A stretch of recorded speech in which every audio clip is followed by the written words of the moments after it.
Welcome back to Little Women by Louisa May Alcott. In Chapter 39, the story shifts to a different rhythm as we catch up with Laurie and explore his own journey of reflection, renewal, and the search for meaning after heartbreak.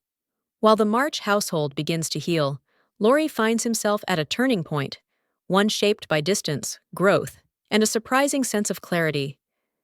This chapter invites us into the quieter corners of grief and self-discovery, the kind that comes when we stop running and begin listening to ourselves. If you're enjoying this journey through Little Women, I'd love for you to stick with us through every chapter. Please like this video, subscribe to the channel, and turn on notifications so you never miss an episode. And don't forget, if you'd like to enjoy more classic stories, you can receive a free full-length audiobook from our collection at obsidianriver.com/gift. Now let's continue the story with Chapter 39 of Little Women. Chapter 39. Lazy Lawrence. Laurie went to Nice intending to stay a week and remained a month. He was tired of wandering about alone, and Amy's familiar presence seemed to give a home-like charm to the foreign scenes in which she bore a part. He rather missed the petting he used to receive and enjoyed a taste of it again, for no attentions, however flattering, from strangers, were half so pleasant as the sisterly adoration of the girls at home. Amy never would pet him like the others, but she was very glad to see him now, and quite clung to him, feeling that he was the representative of the dear family for whom she longed more than she would confess. They naturally took comfort in each other's society and were much together, riding, walking, dancing, or dawdling, for, at Nice, no one can be very industrious during the gay season. But, while apparently amusing themselves in the most careless fashion, they were half-consciously making discoveries and forming opinions about each other. Amy rose daily in the estimation of her friend, but he sunk in hers, and each felt the truth before a word was spoken. Amy tried to please, and succeeded, for she was grateful for the many pleasures he gave her, and repaid him with the little services to which womanly women know how to lend an indescribable charm. Laurie made no effort of any kind, but just let himself drift along as comfortably as possible, trying to forget, and feeling that all women owed him a kind word because one had been cold to him. It cost him no effort to be generous, and he would have given Amy all the trinkets in Nice if she would have taken them. But, at the same time, he felt that he could not change the opinion she was forming of him, and he rather dreaded the keen blue eyes that seemed to watch him with such half-sorrowful, half-scornful surprise. "All the rest have gone to Monaco for the day. I preferred to stay at home and write letters. They are done now, and I am going to Valrosa to sketch. Will you come?" said Amy, as she joined Laurie one lovely day when he lounged in as usual, about noon. "Well, yes, but isn't it rather warm for such a long walk?" he answered slowly, for the shaded salon looked inviting after the glare without. "I'm going to have the little carriage, and Baptiste can drive, so you'll have nothing to do but hold your umbrella and keep your gloves nice," returned Amy, with a sarcastic glance at the immaculate kids, which were a weak point with Laurie. "Then I'll go with pleasure," and he put out his hand for her sketchbook, but she tucked it under her arm with a sharp dash. "Don't trouble yourself, it's no exertion to me, but you don't look equal to it." Laurie lifted his eyebrows and followed at a leisurely pace as she ran downstairs. But when they got into the carriage, he took the reins himself and left little Baptiste nothing to do but fold his arms and fall asleep on his perch. The two never quarreled. Amy was too well-bred, and just now Laurie was too lazy. So, in a minute, he peeped under her hat brim with an inquiring air. She answered with a smile, and they went on together in the most amicable manner. It was a lovely drive, along winding roads rich in the picturesque scenes that delight beauty-loving eyes. Here an ancient monastery, whence the solemn chanting of the monks came down to them. There a bare-legged shepherd, in wooden shoes, pointed hat, and rough jacket over one shoulder, sat piping on a stone, while his goats skipped among the rocks or lay at his feet. Meek, mouse-colored donkeys, laden with panniers of freshly cut grass, passed by, with a pretty girl in a capelline sitting between the green piles, or an old woman spinning with a distaff as she went. Brown, soft-eyed children ran out from the quaint stone hovels to offer nosegays, or bunches of oranges still on the bough. Gnarled olive trees covered the hills with their dusky foliage, fruit hung golden in the orchard, and great scarlet anemones fringed the roadside. While beyond green slopes and craggy heights, the maritime Alps rose sharp and white against the blue Italian sky. Valrosa well deserved its name, for in that climate of perpetual summer, roses blossomed everywhere. They overhung the archway, thrust themselves between the bars of the great gate with a sweet welcome to passers-by, and lined the avenue, winding through lemon trees and feathery palms up to the villa on the hill. Every shadowy nook, where seats invited one to stop and rest, was a mass of bloom. Every cool grotto had its marble nymph smiling from a veil of flowers, and every fountain reflected crimson, white, or pale pink roses, leaning down to smile at their own beauty. Roses covered the walls of the house, draped the cornices, climbed the pillars, and ran riot over the balustrade of the wide terrace, whence one looked down on the sunny Mediterranean and the white-walled city on its shore. "This is a regular honeymoon paradise, isn't it? Did you ever see such roses?" asked Amy, pausing on the terrace to enjoy the view and a luxurious whiff of perfume that came wandering by. "No, nor felt such thorns," returned Laurie, with his thumb in his mouth, after a vain attempt to capture a solitary scarlet flower that grew just beyond his reach. "Try lower down and pick those that have no thorns," said Amy, gathering 3 of the tiny cream-colored ones that starred the wall behind her. She put them in his buttonhole as a peace offering, and he stood a minute looking down at them with a curious expression, for in the Italian part of his nature there was a touch of superstition, and he was just then in that state of half-sweet, half-bitter melancholy, when imaginative young men find significance in trifles and food for romance everywhere. He had thought of Jo in reaching after the thorny red rose, for vivid flowers became her, and she had often worn ones like that from the greenhouse at home. The pale roses Amy gave him were the sort that the Italians lay in dead hands, never in bridal wreaths, and, for a moment, he wondered if the omen was for Jo or for himself. But the next instant, his American common sense got the better of sentimentality, and he laughed a heartier laugh than Amy had heard since he came. "It's good advice. You'd better take it and save your fingers," she said, thinking her speech amused him. "Thank you, I will," he answered in jest, and a few months later he did it in earnest. "Laurie, when are you going to your grandfather?" she asked presently, as she settled herself on a rustic seat. "Very soon." "You have said that a dozen times within the last 3 weeks. I dare say, short answers save trouble. He expects you, and you really ought to go." "Hospitable creature, I know it." "Then why don't you do it? Natural depravity, I suppose." "Natural indolence, you mean. It's really dreadful." And Amy looked severe. "Not so bad as it seems, for I should only plague him if I went, so I might as well stay, and plague you a little longer. You can bear it better. In fact, I think it agrees with you excellently." And Laurie composed himself for a lounge on the broad ledge of the balustrade. Amy shook her head and opened her sketchbook with an air of resignation, but she had made up her mind to lecture that boy, and in a minute she began again. "What are you doing just now?" "Watching lizards." No. I mean, what do you intend and wish to do?" "Smoke a cigarette, if you'll allow me." "How provoking you are! I don't approve of cigars, and I will only allow it on condition that you let me put you into my sketch. I need a figure." "With all the pleasure in life. How will you have me? Full length or 3/4, on my head or my heels? I should respectfully suggest a recumbent posture, then put yourself in also, and call it dolce far niente."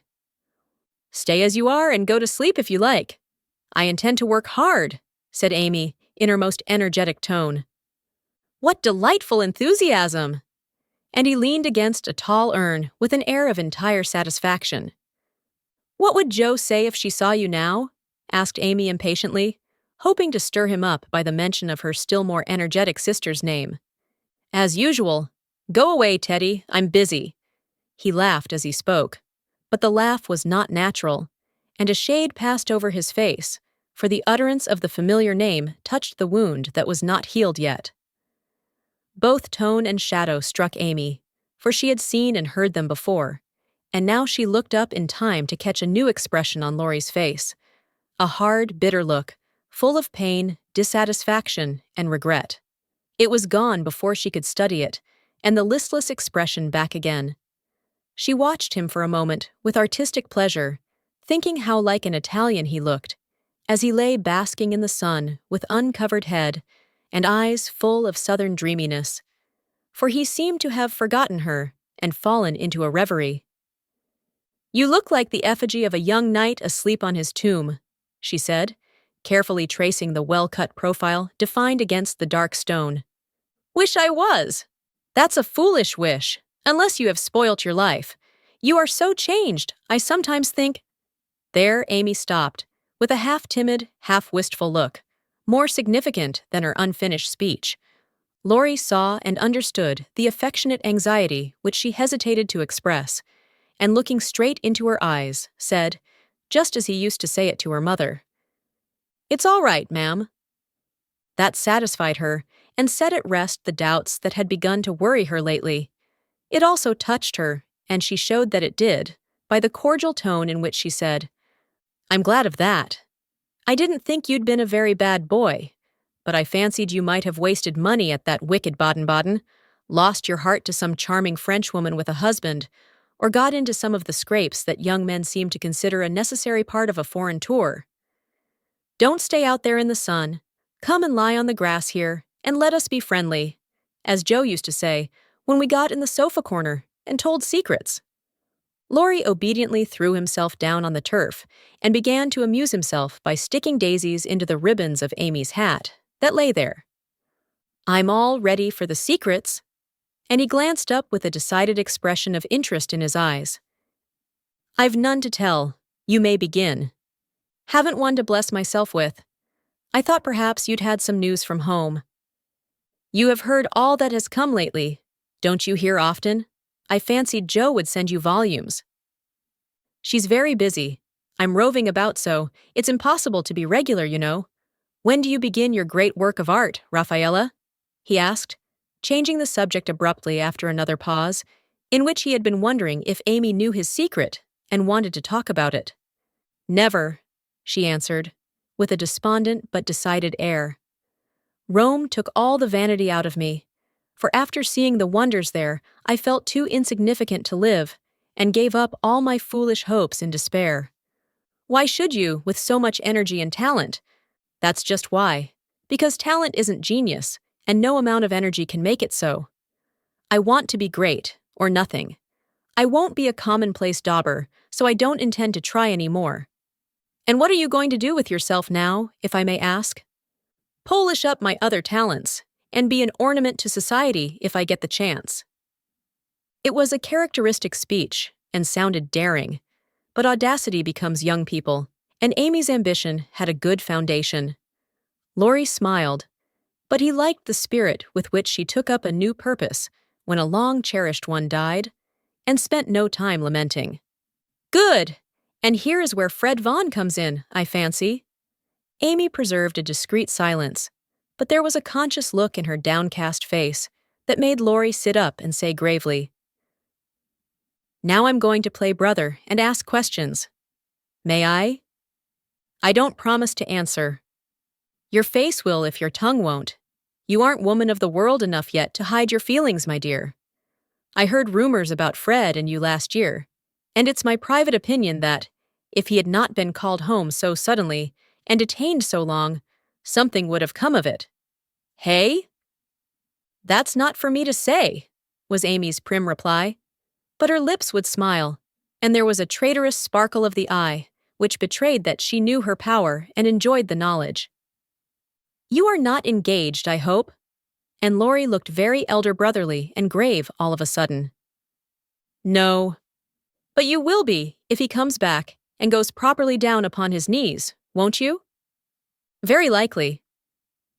Then you are fond of old Fred? I could be, if I tried. But you don't intend to try till the proper moment? Bless my soul, what unearthly prudence. He's a good fellow, Amy, but not the man I fancied you'd like. He is rich, a gentleman, and has delightful manners, began Amy, trying to be quite cool and dignified, but feeling a little ashamed of herself, in spite of the sincerity of her intentions. I understand. Queens of society can't get on without money, so you mean to make a good match and start in that way? Quite right and proper, as the world goes, but it sounds odd from the lips of one of your mother's girls. True, nevertheless. A short speech, but the quiet decision with which it was uttered contrasted curiously with the young speaker. Laurie felt this instinctively and laid himself down again, with a sense of disappointment which he could not explain.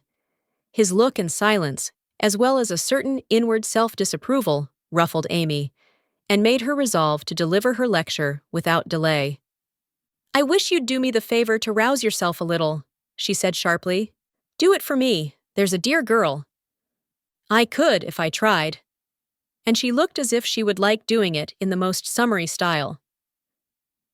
Try then, I give you leave, returned Laurie, who enjoyed having someone to tease after his long abstinence from his favorite pastime. You'd be angry in 5 minutes. I'm never angry with you. It takes 2 flints to make a fire. You are as cool and soft as snow. You don't know what I can do. Snow produces a glow and a tingle, if applied rightly. Your indifference is half affectation, and a good stirring up would prove it. Stir away, it won't hurt me, and it may amuse you, as the big man said when his little wife beat him. Regard me in the light of a husband or a carpet, and beat till you are tired, if that sort of exercise agrees with you. Being decidedly nettled herself, and longing to see him shake off the apathy that so altered him, Amy sharpened both tongue and pencil, and began. Flo and I have got a new name for you. It's Lazy Lawrence. How do you like it? She thought it would annoy him, but he only folded his arms under his head, with an imperturbable, That's not bad. Thank you, ladies. Do you want to know what I honestly think of you? Pining to be told? Well, I despise you. If she had even said, I hate you, in a petulant or coquettish tone, he would have laughed and rather liked it. But the grave, almost sad accent of her voice made him open his eyes and ask quickly, Why, if you please? Because, with every chance for being good, useful, and happy, you are faulty, lazy, and miserable. Strong language, mademoiselle. If you like it, I'll go on. Pray do. It's quite interesting. I thought you'd find it so. Selfish people always like to talk about themselves. Am I selfish? The question slipped out involuntarily and in a tone of surprise, for the one virtue on which he prided himself was generosity. Yes, very selfish, continued Amy, in a calm, cool voice, twice as effective, just then, as an angry one.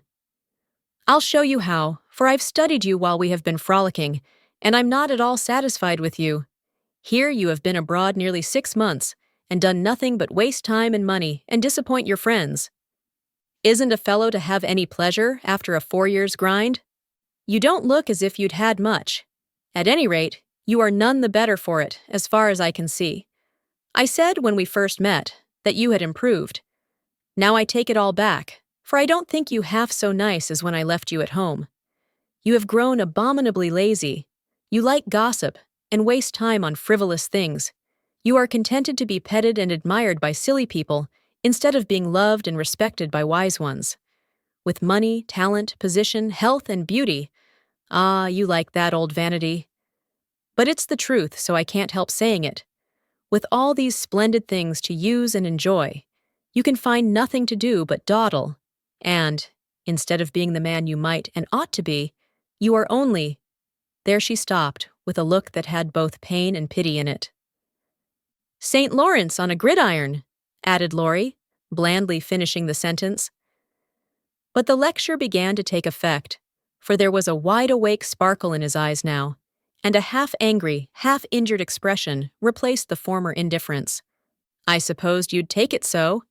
You men tell us we are angels and say we can make you what we will.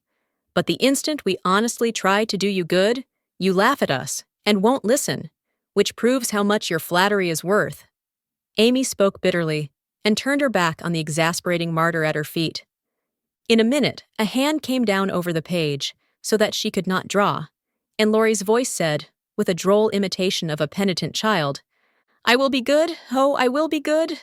But Amy did not laugh, for she was in earnest, and, tapping on the outspread hand with her pencil, said soberly, "Aren't you ashamed of a hand like that? It's as soft and white as a woman's, and looks as if it never did anything but wear Jouvin's best gloves and pick flowers for ladies. You are not a dandy, thank heaven. So I'm glad to see there are no diamonds or big seal rings on it, only the little old one Joe gave you so long ago. Dear soul, I wish she was here to help me." "So do I!" The hand vanished as suddenly as it came, and there was energy enough in the echo of her wish to suit even Amy. She glanced down at him with a new thought in her mind, but he was lying with his hat half over his face, as if for shade, and his mustache hid his mouth. She only saw his chest rise and fall, with a long breath that might have been a sigh, and the hand that wore the ring nestled down into the grass, as if to hide something too precious or too tender to be spoken of. All in a minute, various hints and trifles assumed shape and significance in Amy's mind, and told her what her sister never had confided to her. She remembered that Laurie never spoke voluntarily of Joe. She recalled the shadow on his face just now, the change in his character, and the wearing of the little old ring, which was no ornament to a handsome hand. Girls are quick to read such signs and feel their eloquence. Amy had fancied that perhaps a love trouble was at the bottom of the alteration, and now she was sure of it. Her keen eyes filled, and, when she spoke again, it was in a voice that could be beautifully soft and kind when she chose to make it so. "I know I have no right to talk so to you, Laurie, and if you weren't the sweetest-tempered fellow in the world, you'd be very angry with me.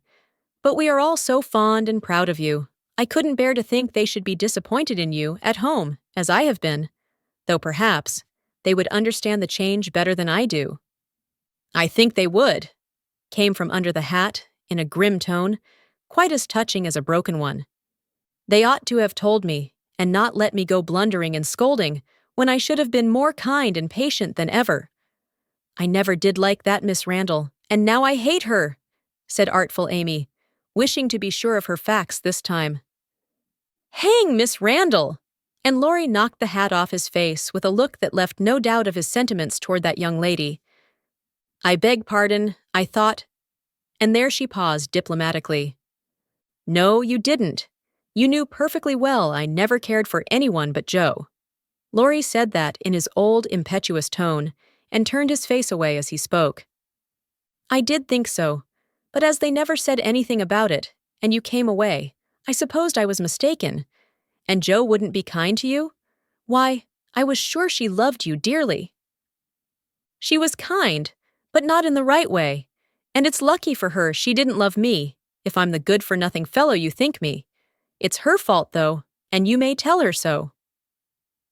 The hard, bitter look came back again as he said that, and it troubled Amy, for she did not know what balm to apply. "I was wrong. I didn't know.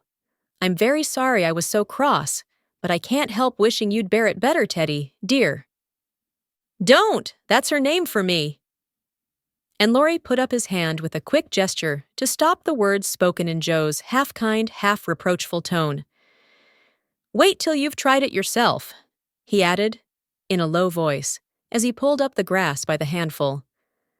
"I'd take it manfully and be respected if I couldn't be loved," said Amy, with the decision of one who knew nothing about it. Now, Laurie flattered himself that he had borne it remarkably well, making no moan, asking no sympathy, and taking his trouble away to live it down alone. Amy's lecture put the matter in a new light, and for the first time it did look weak and selfish to lose heart at the first failure, and shut himself up in moody indifference. He felt as if suddenly shaken out of a pensive dream, and found it impossible to go to sleep again. Presently, he sat up and asked slowly, "Do you think Jo would despise me as you do?" "Yes, if she saw you now. She hates lazy people. Why don't you do something splendid and make her love you?" "I did my best, but it was no use." "Graduating well, you mean? That was no more than you ought to have done, for your grandfather's sake. It would have been shameful to fail after spending so much time and money when everyone knew you could do well." "I did fail, say what you will, for Jo wouldn't love me," began Laurie, leaning his head on his hand in a despondent attitude. "No, you didn't, and you'll say so in the end, for it did you good, and proved that you could do something if you tried. If you'd only set about another task of some sort, you'd soon be your hearty, happy self again and forget your trouble." "That's impossible." "Try it and see. You needn't shrug your shoulders and think, 'Much she knows about such things.' I don't pretend to be wise, but I am observing, and I see a great deal more than you'd imagine. I'm interested in other people's experiences and inconsistencies, and, though I can't explain, I remember and use them for my own benefit. Love Jo all your days, if you choose, but don't let it spoil you, for it's wicked to throw away so many good gifts, because you can't have the one you want. There, I won't lecture any more, for I know you'll wake up and be a man in spite of that hard-hearted girl." Neither spoke for several minutes. Laurie sat turning the little ring on his finger, and Amy put the last touches to the hasty sketch she had been working at while she talked. Presently, she put it on his knee, merely saying, "How do you like that?" He looked and then he smiled, as he could not well help doing, for it was capitally done, the long, lazy figure on the grass, with listless face, half-shut eyes, and one hand holding a cigar, from which came the little wreath of smoke that encircled the dreamer's head. "How well you draw," he said, with genuine surprise and pleasure at her skill, adding, with a half-laugh, "Yes, that's me. As you are, this is as you were." And Amy laid another sketch beside the one he held. It was not nearly so well done, but there was a life and spirit in it which atoned for many faults, and it recalled the past so vividly that a sudden change swept over the young man's face as he looked. Only a rough sketch of Laurie taming a horse. Hat and coat were off, and every line of the active figure, resolute face, and commanding attitude was full of energy and meaning. The handsome brute, just subdued, stood arching his neck under the tightly drawn rein, with one foot impatiently pawing the ground, and ears pricked up as if listening for the voice that had mastered him. In the ruffled mane, the rider's breezy hair and erect attitude, there was a suggestion of suddenly arrested motion, of strength, courage, and youthful buoyancy, that contrasted sharply with the supine grace of the dolce far niente sketch. Laurie said nothing, but, as his eye went from one to the other, Amy saw him flush up and fold his lips together as if he read and accepted the little lesson she had given him. That satisfied her, and without waiting for him to speak, she said, in her sprightly way, "Don't you remember the day you played Rary with Puck and we all looked on? Meg and Beth were frightened, but Jo clapped and pranced, and I sat on the fence and drew you. I found that sketch in my portfolio the other day, touched it up, and kept it to show you. Much obliged. You've improved immensely since then, and I congratulate you. May I venture to suggest in A Honeymoon Paradise that 5 o'clock is the dinner hour at your hotel?" Laurie rose as he spoke, returned the pictures with a smile and a bow, and looked at his watch, as if to remind her that even moral lectures should have an end. He tried to resume his former easy, indifferent air, but it was an affectation now, for the rousing had been more efficacious than he would confess. Amy felt the shade of coldness in his manner, and said to herself, "Now I've offended him. Well, if it does him good, I'm glad. If it makes him hate me, I'm sorry, but it's true, and I can't take back a word of it." They laughed and chatted all the way home, and little Baptiste, up behind, thought that Monsieur and Mademoiselle were in charming spirits. But both felt ill at ease. The friendly frankness was disturbed. The sunshine had a shadow over it, and despite their apparent gaiety, there was a secret discontent in the heart of each. "Shall we see you this evening, mon frère?" asked Amy as they parted at her aunt's door. "Unfortunately, I have an engagement. Au revoir, mademoiselle." And Laurie bent as if to kiss her hand, in the foreign fashion, which became him better than many men. Something in his face made Amy say quickly and warmly, "No, be yourself with me, Laurie, and part in the good old way. I'd rather have a hearty English handshake than all the sentimental salutations in France." "Goodbye, dear." And with these words, uttered in the tone she liked, Laurie left her, after a handshake almost painful in its heartiness. Next morning, instead of the usual call, Amy received a note which made her smile at the beginning and sigh at the end. "My dear mentor, please make my adieu to your aunt and exult within yourself, for lazy Lawrence has gone to his grandpa, like the best of boys. A pleasant winter to you, and may the gods grant you a blissful honeymoon at Valrosa. I think Fred would be benefited by a rouser. Tell him so with my congratulations. Yours gratefully, Telemachus." "Good boy." "I'm glad he's gone," said Amy, with an approving smile.